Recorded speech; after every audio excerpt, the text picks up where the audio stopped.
Buenas tardes con todos, mi nombre es Caleb Pino, yo soy médico residente de cardiología del Hospital Rebagliati. El tema de hoy vamos a desarrollar un tema de cardiología que es todo lo que es cardiopatía isquémica. Ya tenemos 30 minutos, es bastante corto el tiempo.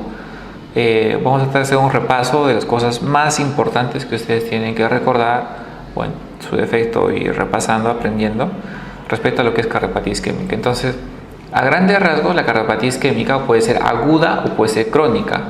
Crónica es el abuelo típico que tiene dolor de pecho, cuando camina 3 cuadras tiene que tomar su pastilla disolvida o tiene que hacer reposo para que le calme el dolor. Le calme el dolor y vuelve a caminar nuevamente. Pero vuelve a caminar otras 2 cuadras y le vuelve a doler el pecho. Ese es el paciente típico, crónico de consultorio. Ese se llama cardiopatía isquémica crónica. Cardiopatía isquémica aguda es lo que llamamos el síndrome coronario agudo. Es el paciente que viene a la emergencia. Es el paciente que todos vamos a ver en la emergencia. Que puede ser un síndrome coronario agudo ST elevado o ST no elevado. El ST elevado será una emergencia médica y el ST no elevado tenemos que igual ingresar al paciente y tenemos que hacerle un manejo, ¿no? Pero la emergencia de los 3 es el ST elevado, ¿no? Digamos que un intermedio sería el SICA ST no elevado. Tenemos que partir de un punto importante que es una arteria coronaria. La arteria coronaria, ustedes saben que son las arterias que nutren el corazón. Estas arterias tienen 3 capas. Tienen una capa interna que se llama la capa íntima, tienen una capa media, una capa muscular y tienen una capa externa que es una capa serosa, ¿ya? La capa muscular permite al vaso sanguíneo, al vaso coronario, hacer vasodilatación y hacer vasoconstricción. La capa serosa, la capa externa, es una capa que le envuelve, una capa fibrosa, dura, que le va a envolver. Y la capa interna, que se llama la capa íntima, ¿no? Que tiene el endotelio y el espacio subendotelial, también tiene funciones. El endotelio, esa capita, también tiene funciones. Es un órgano endocrino, libera hormonas, libera el óxido nítrico. ¿Para qué sirve el óxido nítrico? El óxido nítrico es un vasodilatador, importante vasodilatador. Si el corazón está sufriendo porque le falta oxígeno, un mecanismo de respuesta es que se dilate el vaso sanguíneo. Eso se llama vasodilatación. ¿Por qué? Porque el endotelio está liberando óxido nítrico. ¿Qué pasa si el endotelio está enfermo? Si el endotelio está enfermo, ya no va a producir óxido nítrico, ya no va a producir vasodilatación. Entonces, esta persona que tiene problemas de oxigenación en el corazón va a empezar a tener dolor. ¿Por qué? Porque ya su mecanismo regulador ya no funciona. Pues que es importante tener un endotelio sano. El endotelio sano tiene funciones. Miren, este es el endotelio, ¿no? Este es la sangre. Acá viene la sangre con S de sangre y acá viene el vaso sanguíneo. La capa más interna del vaso sanguíneo es el endotelio. Miren, el endotelio tiene una enzima que es la óxido nítrico sintetasa que va a liberar óxido nítrico.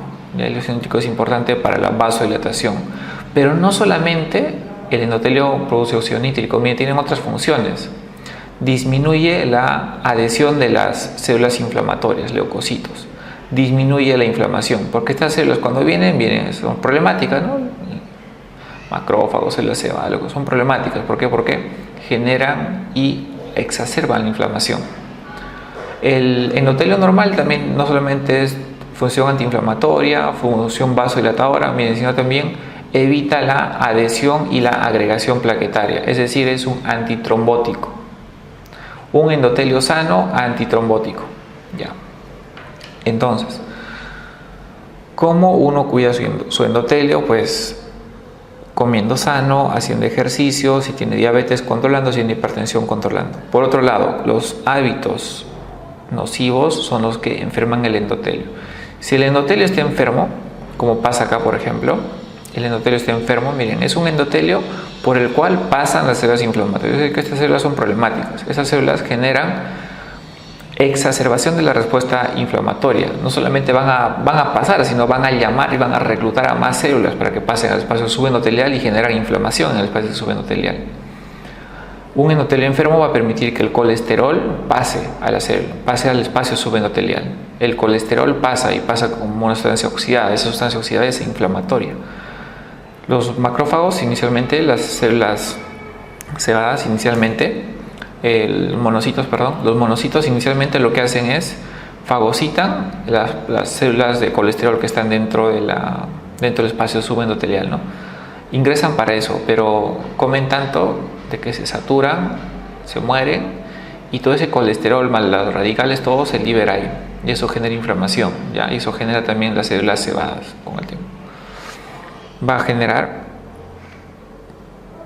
las células espumosas, va a generar las células espumosas, ya que las células espumosas es un agregado de macrófagos que tienen bastante colesterol, que han fagocitado, pero han comido tanto que se han roto, ¿no? El endotelio enfermo no solamente va a permitir la migración de las células inflamatorias, sino también el paso del colesterol. Asimismo va a haber disminución del óxido nítrico. Si hay disminución del óxido nítrico, ya no hay buena vasodilatación. El arteria va a tener a estar con vasoconstricción. ¿Y qué más? Un endotelio enfermo va a evitar que se produzca un endotelio enfermo va a estimular la activación plaquetaria, agregación plaquetaria. ¿Esto qué significa? Que va a predisponer al endotelio a la generación de trombos, de coágulos. ¿Ya? O sea, un endotelio enfermo es inflamatorio, es proinflamatorio, es aterogénico. ¿Por qué? Porque hace que el colesterol se meta dentro de la arteria. Es un endotelio que está en constante estado de vasoconstricción y es un endotelio que es procoagulante. Pues que el infarto de miocardio se da cuando se rompe una placa, al toque se agregan las plaquetas acá y forma un coágulo oclusivo que no va a permitir que se oxigene el corazón. ¿Por qué? ¿A consecuencia de qué? A consecuencia de que el endotelio está enfermo. Miren ustedes. Endotelio normal, cuando nacemos, después viene KFC, viene McDonald's, viene el pollo a la brasa, los hábitos malos, hipertensión mal controlada, el tabaquismo, sedentarismo, cosas que en realidad se pueden controlar, ¿no? ¿Qué va a pasar? Cuando se empieza a enfermar el endotelio, el colesterol empieza a pasar, se empieza a acumular. Como hay mucho colesterol, el LDL, ese colesterol se oxida acá adentro y ese es un estímulo ¿para qué? Para que entren células inflamatorias que las fagocitan. Las fagocitan, ya al fagocitarlas son varias, se saturan y se rompen y se van a llamar células espumosas. Poco a poco se va acumulando el colesterol y van a formar placas de colesterol. Estas placas se pueden romper en cualquier momento, ¿ya? Y usualmente cuando se rompe van a generar un síndrome coronario agudo, ¿ya? Un síndrome coronario agudo con dolor y todo. Cuando se rompe esta placa, esta grasa se expone al espacio, a la luz del vaso sanguíneo, ¿no? Es decir, hay exposición del factor tisular. Eso estimula factores de la coagulación, formación de fibrina y agregación de plaquetas. Eso va a generar un trombo. Este trombo puede tapar el vaso o no lo puede tapar, o lo puede tapar parcialmente, ¿no? Se va a llamar síndrome coronario agudo. ¿Qué pasa si esta placa no se llega a romper? Si sigue creciendo, eso va a generar cardiopatía isquémica crónica. Ya, eso va a generar un proceso crónico, angina crónica. Hay factores de riesgo para aterosclerosis, algunos que no son modificables, por ejemplo la edad, el sexo, la genética. Si naciste varón, eres varón toda tu vida. Si naciste mujer, eres mujer toda tu vida, ¿ya? Si tienes más de 40 años, ya es un factor de riesgo cardiovascular. Si estás en la perimenopausia, ya es un factor de riesgo cardiovascular. Si tus familiares, tu papá, tu tío, tu hermano han tenido infarto antes de los 40 años, o sea, tienen enfermedad cardiovascular a edad temprana, tú lo puedes tener también. Son cosas que no se pueden modificar, pero hay cosas que sí se pueden modificar. El nivel de colesterol en sangre, la hipertensión, la diabetes se puede controlar. Uno puede dejar el tabaco, uno puede empezar a hacer ejercicio, controlar su peso, comer sano, evitar el estrés, un montón de cosas, dormir bien. Todo eso protege el cuerpo no solamente de la enfermedad coronaria, sino de muchas otras cosas. Cuando hablamos de cardiopatía isquémica crónica, recuerden que estamos hablando de la placa de colesterol que ha sido formando progresivamente, pero que no se ha roto aún, ¿ya? Usualmente es el paciente anciano, consultorio, ambulatorio, ¿ya? ¿Cuál es la fisiopatología de la cardiopatía isquémica crónica? Hay un desbalance de oferta con demanda. Usualmente son arterias que tienen placas de colesterol que evitan que la sangre llegue en las cantidades que requiere el organismo cuando esté en ejercicio. Es por eso que estos pacientes hacen síntomas cuando tienen más demanda. Salen a caminar, produce taquicardia, ¿no? El corazón demanda más, ¿para qué? Para oxigenar más los músculos y pues uno pueda caminar, ¿no? Pero si las arterias del corazón tienen placas obstructivas, la sangre ya no va a llegar de forma adecuada y el corazón va a empezar a claudicar. Cuando el corazón claudica por falta de oxígeno, va a generar dolor de pecho. Y ese dolor de pecho le vamos a llamar angina de pecho, ¿ya? Angina de pecho. ¿Por qué se da? porque el corazón tiene el cuerpo demanda algo, pero el corazón no tiene el suficiente aporte para darle. ¿Por qué? Por placas de colesterol en las arterias principales. Pues es un desbalance de oferta del aporte que le podemos dar nosotros con la demanda del cuerpo que pueda tener, ¿ya? Cuando una célula, vamos a ver mejor el vaso sanguíneo. Tenemos un vaso sanguíneo, ¿ya? Este vaso sanguíneo en el tiempo ha ido generando placa de colesterol. Aquí tenemos una placa de colesterol. Una placa de colesterol agregado de células espumosas, colesterol, macrófagos, células musculares, fibrin, un montón de cosas. Ya tenemos nuestra placa de colesterol. Ya, así, ya, listo. Tenemos nuestra placa de colesterol. Y acá viene la sangre, ¿no? Si esta placa de colesterol acaba de llegar con menos fuerza, pues la sangre, va a llegar con menos fuerza la sangre. Entonces cuando llega con menos fuerza, genera isquemia, ¿no? Isquemia. ¿Qué va a pasar con las células que sufren isquemia? Lo primero que pasa con estas células que sufren isquemia es que va a liberar ATP. Cuando se libera el ATP, la adenosina se va a liberar en las zonas que están generando isquemia, y es la adenosina la que finalmente va a producir dolor en el paciente. Lo primero son alteraciones metabólicas. En la zona de isquemia va a haber acidosis, pH alto, va a haber liberación de adenosina. Luego de las alteraciones metabólicas, las células empiezan a fallar, ya no se relajan de forma adecuada, va a haber una alteración en la relajación. Si el proceso continúa y no se corrige la circulación, va a haber un problema de contracción. No solamente la célula no se va a relajar de forma adecuada, esta vez ya no se va a contraer de forma adecuada. Luego, recién vienen las alteraciones en el EKG. Miren, toda la cascada que ha ido pasando para que vengan las alteraciones recién en el EKG. Acá lo podemos ver en el EKG. Y miren que después, recién viene la angina. La angina ya viene casi al final. Antes de que un paciente tenga dolor de pecho, ya pasa todo esto. Ya ha habido alteraciones metabólicas, aumento de la adenosina, acidosis, alteraciones de la relajación, alteraciones de la contracción, alteraciones en el EKG, y recién viene el dolor anginoso, viene al final.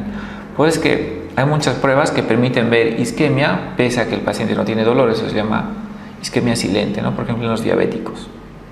Si esto continúa y un paciente no se trata, vienen las complicaciones y el motivo de muerte, ¿no? Motivo de muerte por arritmias ventriculares. Arritmias ventriculares. Cuando evaluamos un paciente en esta llamada cascada de la isquemia, cascada isquémica, podemos evaluarlo en diferentes niveles, ¿no? Por ejemplo, acá, alteraciones metabólicas, podemos verlo ¿con qué? Con la perfusión miocárdica, que es la medicina nuclear. Perfusión miocárdica. Alteración diastólica y sistólica podemos verlo con una ecografía cardíaca, que se llama la ecocardiografía. Podemos verlo, miren, con métodos precisos podemos someter al corazón a estrés que aumente la frecuencia cardíaca y ver si está generando o no isquemia, si está generando la isquemia. Luego, alteraciones en el EKG, ¿con qué lo vemos? Con la prueba de esfuerzo. Prueba de esfuerzo. Y finalmente el paciente ya tendrá pues dolor, pero no hay que esperar el dolor. Si el paciente consulta por dolor, pero si queremos hacer una estratificación, podemos ver desde antes con diferentes pruebas, ¿no? Recuerden que la angina estable es un diagnóstico clínico. El paciente va a venir y va a decir, me duele el pecho, cada vez que yo camino tantas cuadras tengo que parar o tengo que tomar un isorbide y recién me pasa el dolor. Ya. La clasificación de la angina, la angina se va a clasificar por tres características básicas. ¿Cómo se desencadena? La primera, ¿cómo se desencadena? Estrés emocional o ejercicio. Segundo, ¿qué características tiene? ¿Cómo es? Opresivo, retroesternal, irradiar hacia los brazos, todo lo que ustedes quieran. Y tercero, ¿cómo cede? ¿Cede con el reposo o cede con nitratos? ¿Por qué? Porque si tiene las tres características le vamos a decir angina típica o dolor anginoso típico.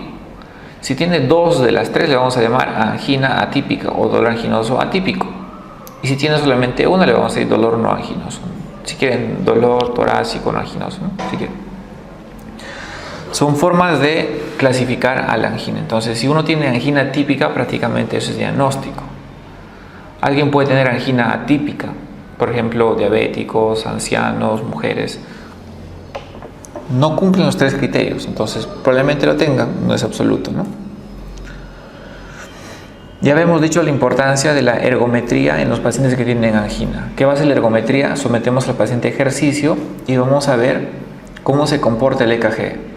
Para que se altere el EKG, miren ustedes, ya ha tenido que haber alteraciones metabólicas y alteraciones de la relajación y de la contracción. Y recién vemos en el EKG.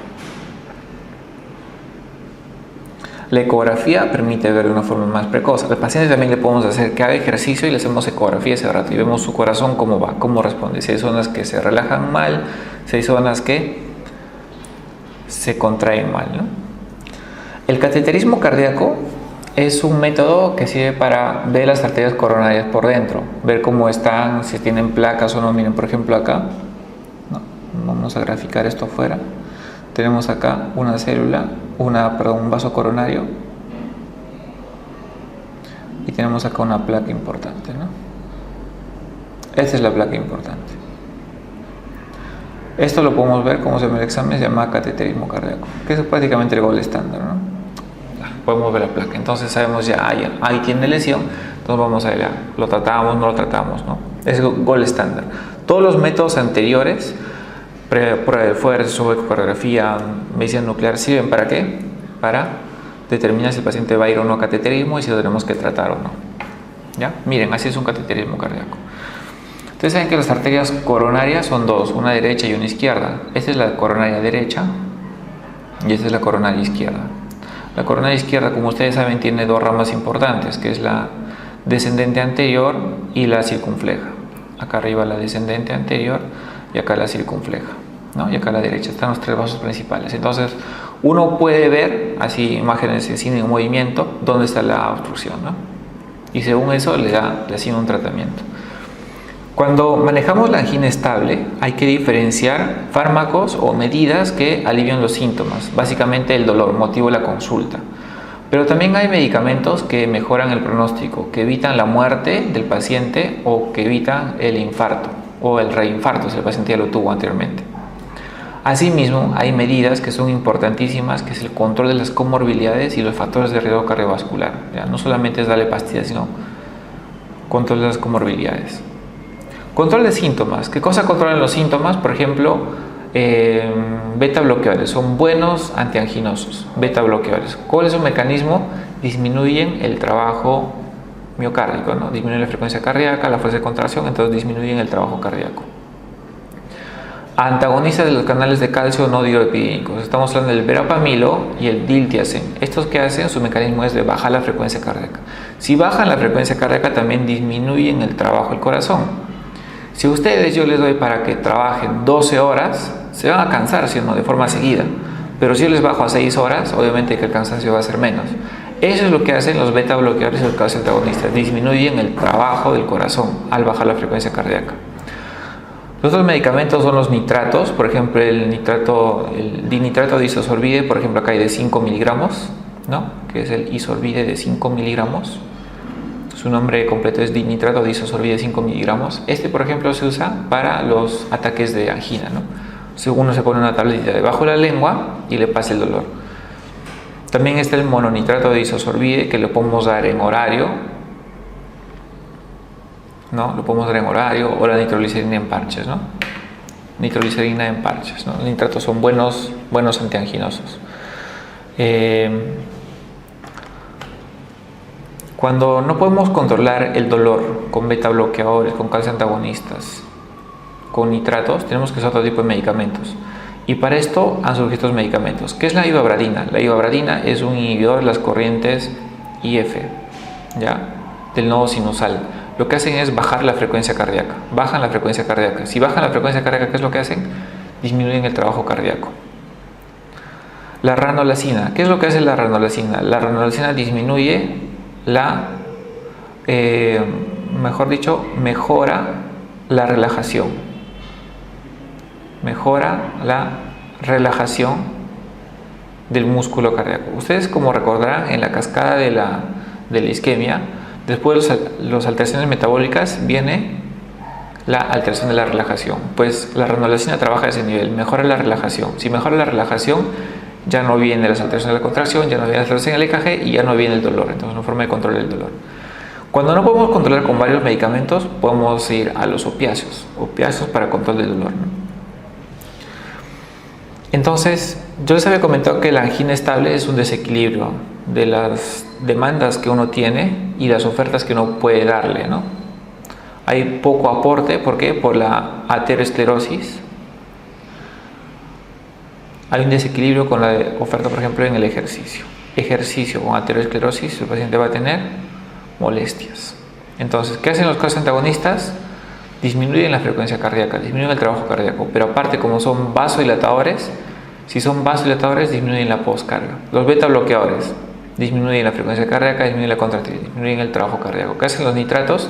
Los nitratos también son vasodilatadores, ¿no? Vasodilatadores disminuyen el trabajo o aumenta, si son vasodilatadores en el nivel coronario, aumentan la disponibilidad de sangre a nivel coronario y oxigenan mejor, ¿no? La ibarretina, por ejemplo, disminuye la frecuencia cardíaca, como les había comentado. Ya, entonces beta bloqueadores, nitratos pueden controlar síntomas, no mejoran pronóstico, pero la aspirina y los antiplaquetarios, aspirina, antiplaquetarios y las estatinas mejoran el pronóstico. Antiplaquetarios tenemos aspirina, clopidogrel, básicamente. Usamos clopidogrel cuando el paciente, digamos, hace hemorragia digestiva por la aspirina. Si podemos usar aspirina, mejor usamos aspirina. Aspirina más estatinas, atorvastatina más aspirina, muy bueno para mejorar el pronóstico. Disminuye muertes, disminuye la tasa de infartos, ¿ya?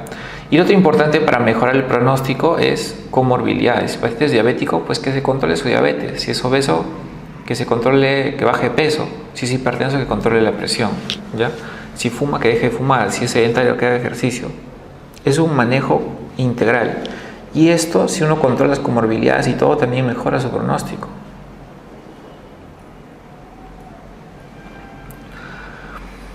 Muy bien. Entonces, cuando tenemos una arteria que está enferma, una placa de colesterol ahí, tenemos varias opciones, ¿ya? A veces el paciente solamente con tratamiento médico es suficiente. Tratamiento médico. Tratamiento médico. ¿Qué significa? Solamente con pastillas. El paciente tiene isorbide, el paciente tiene beta bloqueador, el paciente tiene aspirina, el paciente tiene atorvastatina. Si con eso se controla, suficiente, ahí queda. Pero hay casos en los cuales no controla con tratamiento farmacológico y hay que hacer un tratamiento quirúrgico o percutáneo. Percutáneo se llama cateterismo cardíaco y quirúrgico es operación. Entonces, cuando se hace quirúrgico, la corrección de esto es quirúrgico, vamos a hacer lo que se llaman los bypass o puentes, ¿ya? Y si es percutáneo, lo que vamos a colocar acá son los stents. Los stents son como mallitas. Si por ejemplo tenemos esta obstrucción, vamos a colocar acá un stent, colocamos dentro del vaso sanguíneo una mallita así que tenga la forma del vaso sanguíneo, como un cilindro. Lo inflamos por dentro de tal forma que la placa la expandimos. Y al final, ¿qué vamos a tener? Vamos a tener un vaso sanguíneo con su mallita totalmente expandido. ¿Y la placa dónde va a estar? La placa va a estar acá, pues. Pero ¿qué es lo que hemos logrado? Restablecer el flujo sanguíneo, que acá estaba alterado. Ese es un stent, ese se llama tratamiento percutáneo. ¿Por qué se llama percutáneo? Porque cuando hacemos cateterismo trabajamos por las arterias nada más, el paciente está despierto, utilizamos la arteria radial o la arteria femoral y entramos. Cuando es quirúrgico es diferente. Cuando es quirúrgico, lo que se hace es, si acá digamos está la zona de la obstrucción, acá está la zona de la obstrucción, vamos a colocar una arteria o una vena directamente de la aorta a la zona distal a la lesión. ¿Para qué? Para que la zona distal a la lesión se siga oxigenando de forma adecuada. Acá miren, por ejemplo. Acá vamos a ver una obstrucción a este nivel. Entonces le colocamos un puente distal a la obstrucción. Igual acá. Un puente distal a la obstrucción. ¿Ya? Entonces eso se llama puentear, ¿no? puentearlo, estamos puenteamos la lesión. Pueden ser puentes arteriales de la mamaria interna, de la radial, o puentes venosos, sobre todo se usa la vena safena, ¿no? La vena safena se usa, vena safena mayor. Miren, ese es el tratamiento percutáneo con los stents. Entramos hasta el vaso, inflamos, hacemos que las mallitas se expandan hacia la pared.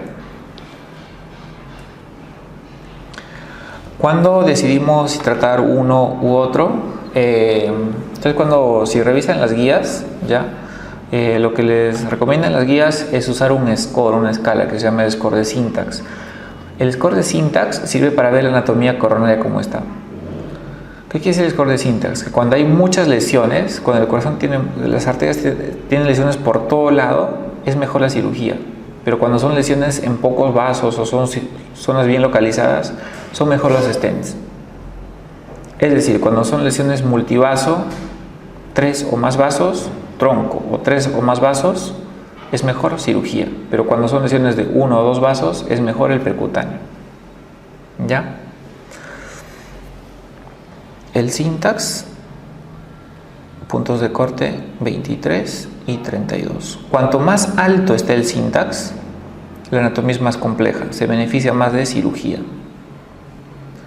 Cuanto más bajo es el Syntax, la anatomía es más favorable para tratamiento percutáneo y va para tratamiento percutáneo.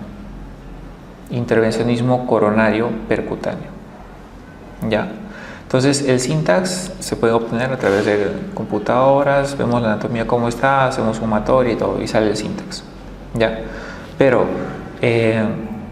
ustedes tienen que saber que para temas prácticos, enfermedad de tronco de 3 vasos, sobre todo en diabéticos, es mejor la cirugía. Pero en pacientes con enfermedad focalizada, que no tengan una anatomía muy compleja, percutáneo puede ir. ¿Ya? Otra cosa importante, la revascularización en el contexto de la angina estable, solo mejora síntomas, no aumenta sobrevida. Si a un paciente ustedes le pueden controlar solamente con fármacos, contrólenlo con fármacos. Porque hacerle cateterismo, hacerle una cirugía de bypass no le va a aumentar la sobrevida. Es más, lo pueden complicar más, porque los stents, estas mallas de acá, estos son cuerpos extraños y pueden generar complicaciones. Así que, si ustedes pueden ir con tratamiento médico, con pastillas, está bien. No es lo mismo hablar de angina estable que un paciente inestable, un paciente de la emergencia. Son cosas diferentes, ojo. ¿Ya? Vamos a ver los pacientes que vienen agudos, que vienen a la emergencia, en los cuales sí se ha demostrado que el cateterismo cardíaco va a mejorar la sobrevida. El intervencionismo coronario percutáneo, la colocación de stent, sí mejora sobrevida en estos pacientes. ¿Ya? Entonces, esos pacientes agudos usualmente van a la emergencia con un dolor, ¿no? O sea, con dolor de pecho prolongado, ¿no? Un dolor prolongado es lo más típico, ¿no? Entonces, con este paciente con dolor de pecho, ¿qué es lo primero que tenemos que hacer? Pues lo primero que hay que hacer es entrevistarlo bien y ver cómo es el tipo de dolor, ¿no? Si es un dolor opresivo, si es un dolor irradiado, cómo está desencadenado, ¿no? Si lo ha tenido antes. Lo segundo importante es tomar el EKG. Tenemos las recomendaciones internacionales, son 10 minutos para tomar el EKG e interpretarlo. Ya, yo sé que no todos tienen el mismo nivel de conocimiento de EKG. Por eso es que la recomendación es solamente buscar esta imagen, solamente buscar el ST elevado en el paciente con dolor de pecho. ¿Por qué? Porque esto es una emergencia, se llama ST elevado. Los demás pueden tener un EKG normal, un infradesnivel, una T negativa, eso no hay problema, eso lo puede el cardiólogo. Pero lo que tienen que saber todos, médicos generales, emergenciólogos, es saber identificar esto. ¿Por qué? Porque eso significa que es una emergencia, ese paciente se puede morir, hay que tenerlo rápido, es una emergencia. Este paciente se va a llamar un SICA-ST elevado, que es lo mismo que un IMA-ST elevado. Cuando tenemos un paciente que no eleva el segmento ST, viene con dolor de pecho, le tomamos un EKG y no eleva el segmento ST, le vamos a llamar SICA-ST no elevado, que cuando tiene enzimas positivas le vamos a llamar IMA-ST no elevado, y cuando tiene enzimas negativas le vamos a llamar angina inestable. ¿Está bien?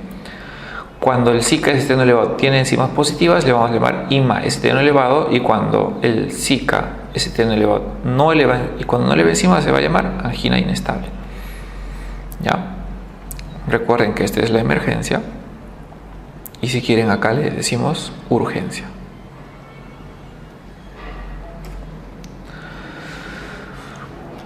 ¿De dónde viene todo esto?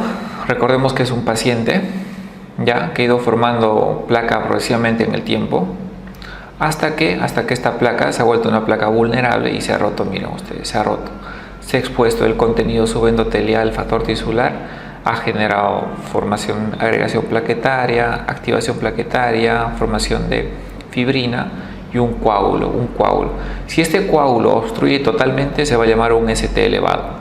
Si lo obstruye parcialmente va a ser un SICA-ST no elevado. ¿Ya? SICA-ST no elevado. Entonces, los pacientes que hacen una enfermedad coronaria se pueden presentar como angina inestable, como un infarto de miocardio, obviamente ST o ST no elevado, o muerte súbita. Muchos que terminan en muerte súbita, ¿no? ¿Y de qué se mueren los pacientes que hacen infartos? De arritmias ventriculares. ¿De qué tipo? Fibrilación ventricular y taquicardia ventricular.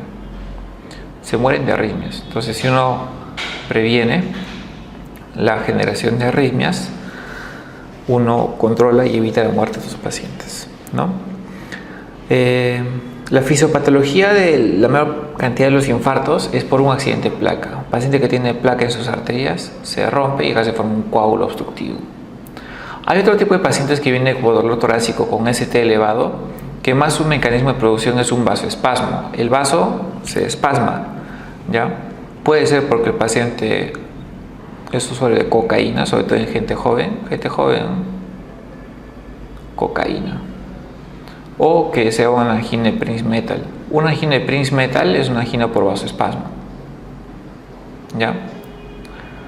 Prince-Metal, metasol. ¿Qué dice? Prince-Metasol.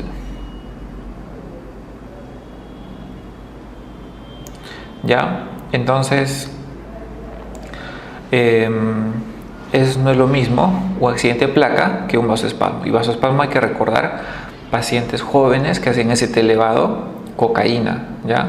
¿Por qué es importante también esto? Porque en estos pacientes hay que evitar los beta bloqueadores.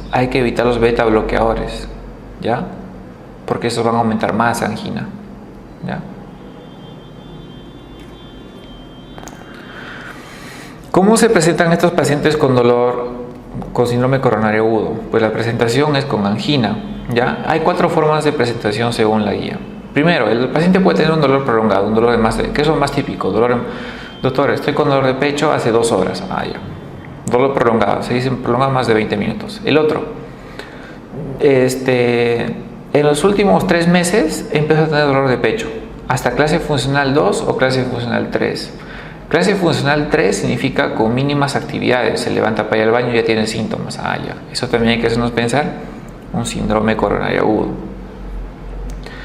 Era el otro paciente, es un paciente que tenía angina estable. Doctor, hace unos 3 meses yo tenía mi dolor normal, pero en los últimos meses cada vez está más fuerte. Eso se llama angina progresiva, angina increciendo, si ustedes quieren decirle. Pero tiene que llegar hasta la clase funcional 3, es decir, una angina que limite sus actividades. Es una angina tan intensa que ha limitado. Eso hay que pensar. Ese paciente ya no es un paciente agudo, es un paciente crónico, es un paciente que se está agudizando. Cuidado. Se está poniendo inestable, desestabilización. Y el otro es un paciente que tenía un infarto y dentro del primer mes después del infarto tiene dolor de pecho, ¿no? Eso se llama angina post-infarto de miocardio. En el primer mes, si el paciente tiene un infarto hace 2 años y ahora tiene dolor de pecho, eso no se llama angina post-infarto. Angina post-infarto es en el primer mes nada más.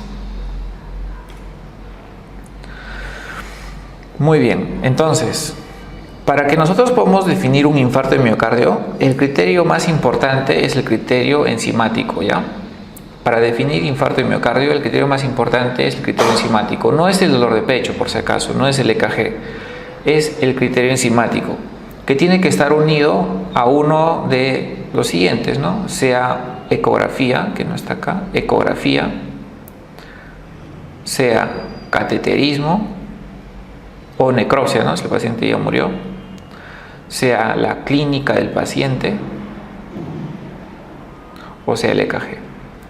Pero lo mandatorio para que ustedes puedan definir infarto y miocardio es primero enzimas, más cualquiera de estos, más clínicas, digamos.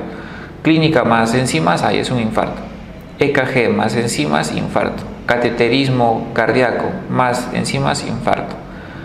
Ecografía compatible más enzimas elevadas, infarto. Ya, esa es la definición de infarto. Nuevamente le repito, infarto no es que me duele el pecho. Infarto, la definición es por enzimas. Puede o no estar asociado a dolor de pecho. ¿Ya? Recuerden que las troponinas, CPKMB, mioglobina, LDH son enzimas que se elevan en el infarto. La más específica, la más sensible es la troponina. ¿Ya? También es la que dura más, puede durar hasta 2 semanas, de 10 a 14 días. CPKMB también es específico del corazón. Ya, es específico del corazón, pero dura menos tiempo, puede durar 5 días, 7 días. Pero el más precoz es la mioglobina. No es específico del corazón, o sea, se puede la mioglobina por una miopatía, una inyección, una caída, radiomiolisis, se puede elevar. ¿Ya? Puede ayudarnos porque se eleva precozmente en las 2 primeras horas, pero estos se elevan en las primeras 4 horas. ¿Cuál es la recomendación?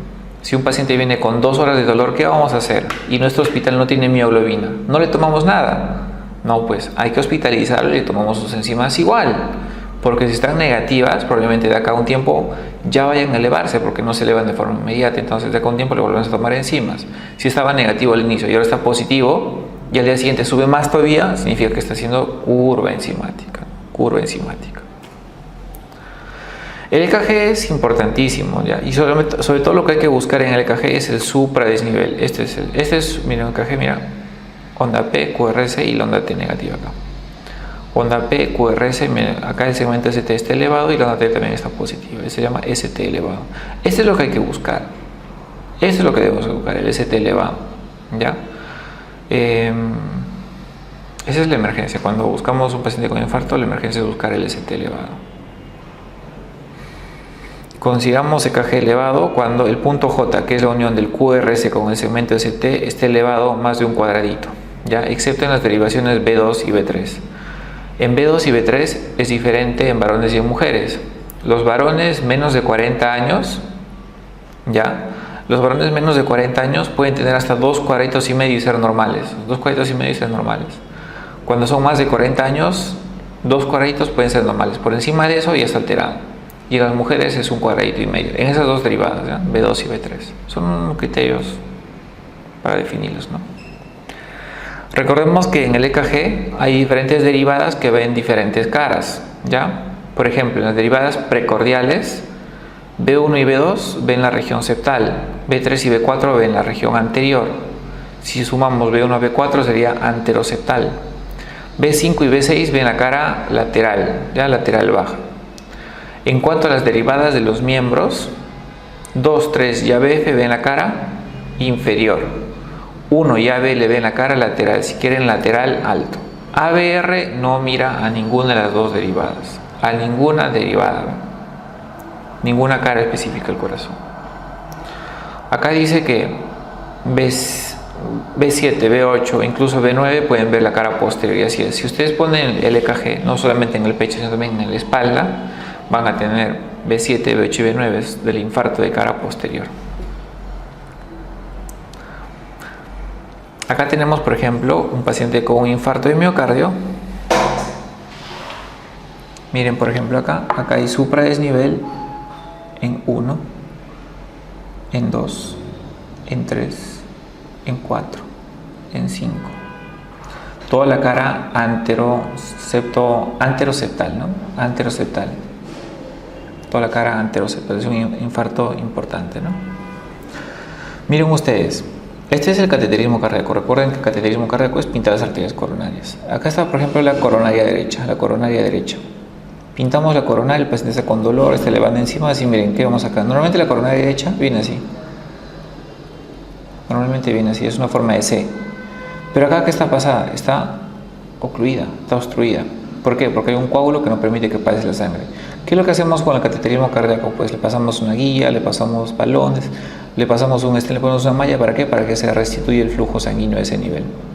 Y obviamente el corazón no se infarte, el corazón no se necrose, no se pierdan células musculares, ¿no? Cuando viene un paciente con dolor torácico, un síndrome coronario agudo, hay que ver en qué KILIP está. El KILIP es importante porque nos dice qué tan complicado este es infarto. KILIP 1 es un infarto no complicado. KILIP 2 es insuficiencia cardíaca moderada. KILIP 3 es insuficiencia cardíaca grave. KILIP 4 es shock cardiogénico. Si ustedes quieren, el KILIP 1 es un paciente que viene con un infarto, pero cuando le ocultan pulmones es normal. KILIP 2 es cuando el paciente tiene un infarto y tiene crépitos en las bases nada más. KILIP 3 es cuando el paciente tiene crépitos en todo el pulmón, hasta los ápices. ¿Eso cómo se llama? Edema agudo de pulmón.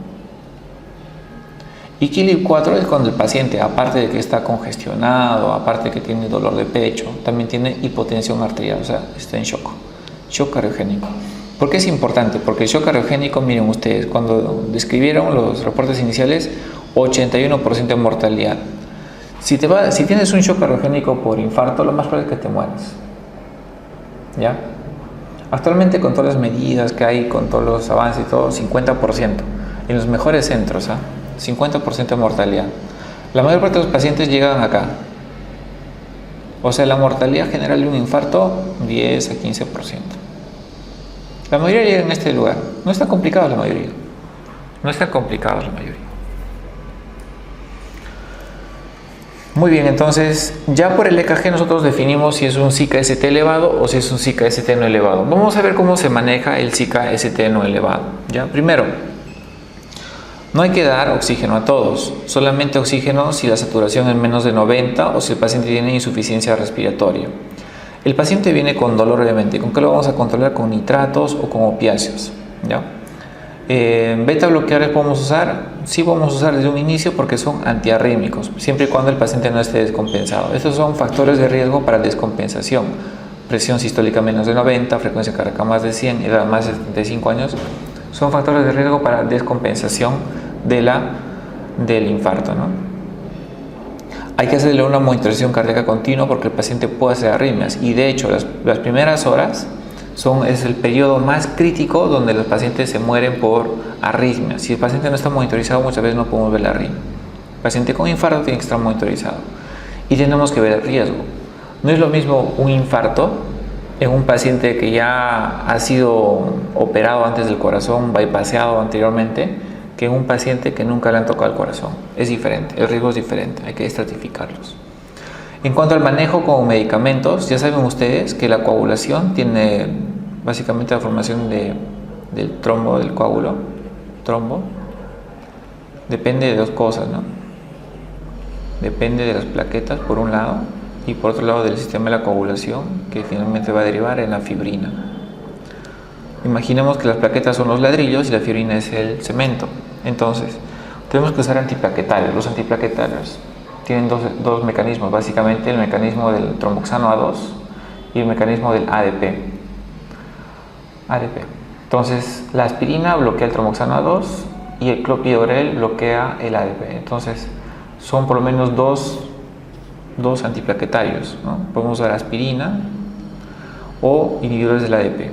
Clopidogrel, también el prasugrel, ticagrelor, cangrelor. Por otro lado, el fibrinógeno. La fibrina, ¿de qué nace? Nace del fibrinógeno. Este fibrinógeno a su vez nace de la trombina. Y la trombina a su vez nace de la protrombina viene de la cascada de la coagulación. Cuando utilizamos la heparina, la enoxaparina, vamos a bloquear ya la cascada de la coagulación, la formación de trombina, de fibrinógeno, cuando usamos anticoagulantes. Podemos usar cualquier anticoagulante, sea la heparina sódica, el enoxaparin, el fondaparinux, ¿ya? Y también usamos las estatinas. Las estatinas, aparte de bajar el nivel de colesterol, como la atorvastatina, por ejemplo, también tienen efectos antiinflamatorios en el infarto miocardial, y por eso los usamos en altas dosis. O sea, un paciente con SICA-ST no elevado mínimo, aspirina, doble integración, aspirina, clopidogrel mínimo, ¿no? Heparina o enoxaparina y estatinas de alta intensidad. Acá tenemos otros anticoagulantes que no los tenemos en el Perú, no los usamos. Los inhibidores de la glucoproteína 2B3A, que inhiben la agregación plaquetaria, y la bivalirudina, que también es un anticoagulante. Estos no los usamos, ¿ya? No los usamos. Cuando nos referimos a un ST elevado, el manejo es digamos, farmacológicamente similar. Vamos a usar doble antiagregación, anticoagulación, estatinas, vamos a usar oxígeno si es que lo amerita, vamos a monitorizarlo para ver el tema de las arritmias, pero hay algo muchísimo más importante, y es algo que diferencia al IMST elevado, que significa abrir el vaso sanguíneo. Porque el ST elevado es una emergencia, tenemos que abrir el vaso sanguíneo. Tenemos dos opciones para abrir el vaso sanguíneo: o bien entramos y lo abrimos mecánicamente, entramos y lo abrimos con una malla, con un balón, lo abrimos, nos abrimos paso en el vaso sanguíneo, eso se llama angioplastía, colocarle un stent, o le damos con fármacos que disuelvan el coágulo, ¿no? Habíamos visto acá la fibrina, acá actúan los trombolíticos, fibrinolíticos, alteplase por ejemplo. Miren, estamos actuando en el infarto en tres lugares: antiagregantes, anticoagulantes y fibrinolíticos. ¿Ya? ¿Por qué? Porque si el vaso está cerrado, no llega sangre al músculo cardíaco, este músculo se va a morir. Y si se muere, eso es irreversible, y eso va a tener consecuencia de muerte, o si no, insuficiencia cardíaca. Entonces lo que queremos es cortar ese proceso, ¿no?, de muerte celular. Entonces, o bien podemos usar fibrinolíticos, o bien podemos hacer angioplastía, cateterismo. ¿Ya? ¿Cuál es la recomendación?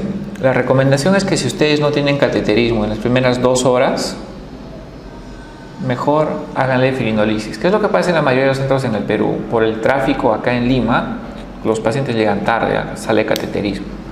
Y en provincia que no hay cateterismo, en muchas, solamente en Arequipa y en Chiclayo hay cateterismo, y tampoco funciona las 24 horas. Entonces, la mayor parte de los infartos van a terminar acá. Pues hay que saber fibrinolizar, hay que saber usar alteplase, tenesteplase. ¿Por qué? Porque esos fármacos salvan la vida de los pacientes. ¿Ya? Si al paciente le hacemos una fibrinólisis, que a propósito se hace hasta máximo 12 horas de iniciar el dolor, idealmente en las primeras 3 horas hasta las 6 horas, máximo hasta las 12 horas, ¿ya? Después de la fibrinólisis, sea que haya sido un éxito o no, el paciente tiene que ir a angioplastía nuevamente. ¿Ya? ¿Por qué? Porque igual, pues, o sea, fibrinólisis es, le ponemos una sustancia en la vena y destruimos y rompemos todos los coágulos, pero hay que ver la anatomía como está. Tal vez hay otras lesiones más importantes que también requieren tratamiento, ¿ya? Y eso se ve directamente con el cateterismo cardíaco, ¿ya? El ST elevado, igual, se le da oxígeno solamente si es que la saturación es menos del 90%. Yo recuerdo que alguna vez en la universidad a mí me enseñaron el MONA, ¿no? Probablemente ustedes también. El MONA. ¿Qué significa MONA? Decían, ¿no?, en el infarto hay que darle MONA. ¿Qué significa MONA? Morfina. ¿Qué significa oxígeno? ¿Qué significa la N? Nitratos. ¿Y qué significa la aspirina? Eso ha cambiado, por favor. Ya no se da a todos, ¿ya? Se le da morfina siempre y cuando el dolor sea muy intenso. Y depende de qué cara sea el infarto. Si es un infarto, digamos, de cara inferior, no se da morfina, se da otro opiáceo, se da petidina. Nitratos se da, sí se da nitratos, probablemente esa sea la parte de la MONA que sigue. Aspirina se da, sí se da aspirina, pero se da aspirina con clopidogrel más otro anticoagulante.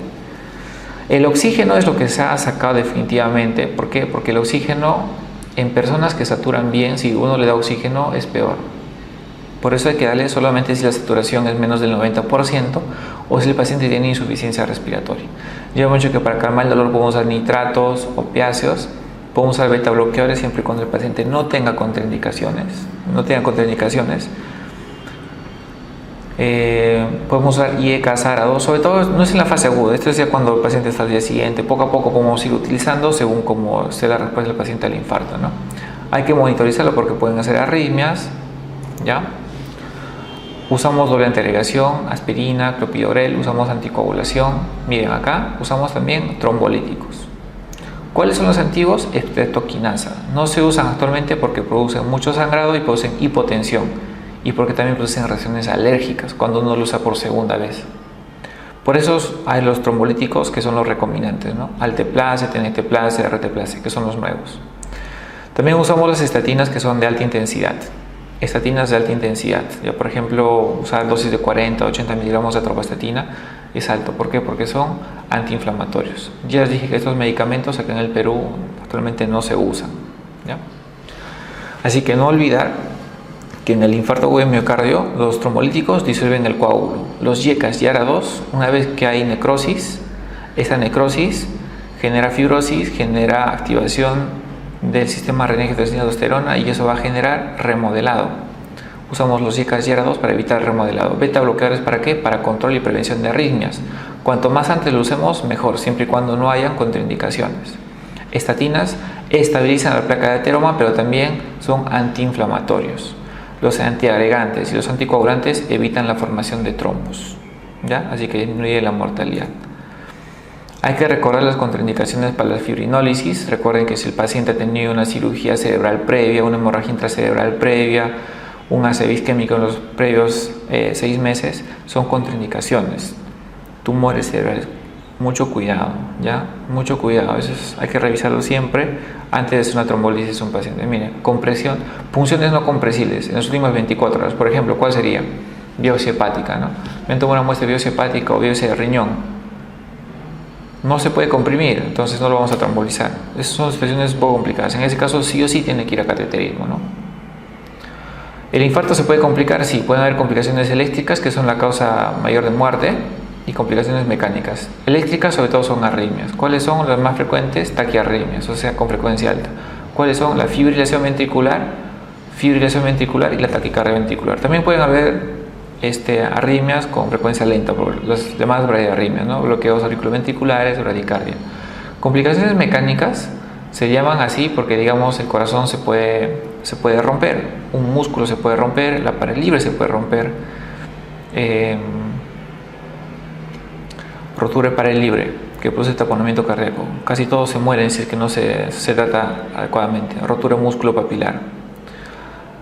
Aneurismas pueden haber, dilatación de la zona necrosada, ¿no? Hay muchas complicaciones que pueden haber. Usualmente cuando hay complicaciones mecánicas es indicación de cirugía. Cuando hay complicaciones eléctricas, todavía con medicamentos, con fármacos, tratamiento médico todavía se puede hacer, ¿ya? Miren, por ejemplo, acá este es un corazón roto, ¿no? Acá hay infarto, está rojito, infarto, acá zona infartada y acá la zona de rotura, ¿no? Corazón roto. No porque le hayan terminado una relación, sino porque se infarta el corazón, ¿ya? El ventrículo derecho también, miren, acá el ventrículo derecho se puede infartar. Cuando hay infarto del ventrículo derecho hay que tomar derivadas precordiales derechas, B3 y B4R, usualmente se asocian con infarto de cardia inferior, y hay que evitar la morfina porque pueden producir hipotensión, ¿ya? El infarto del ventrículo derecho viene con hipotensión, igual que el shock cardiogénico. Shock cardiogénico y infarto, ambos vienen con hipotensión y la PVC alta. Pero ¿cuál es la diferencia? Que el shock cardiogénico, cuando falla el ventrículo izquierdo, va a producir crépitos. Los pulmones van a estar llenos de crépitos. Pero cuando hay infarto del ventrículo derecho, los pulmones van a estar limpios. Entonces, si es que uno escucha crépitos, no le tiene que dar líquidos porque el pulmón ya está lleno ya de agua. Si dan líquidos, lo van a complicar.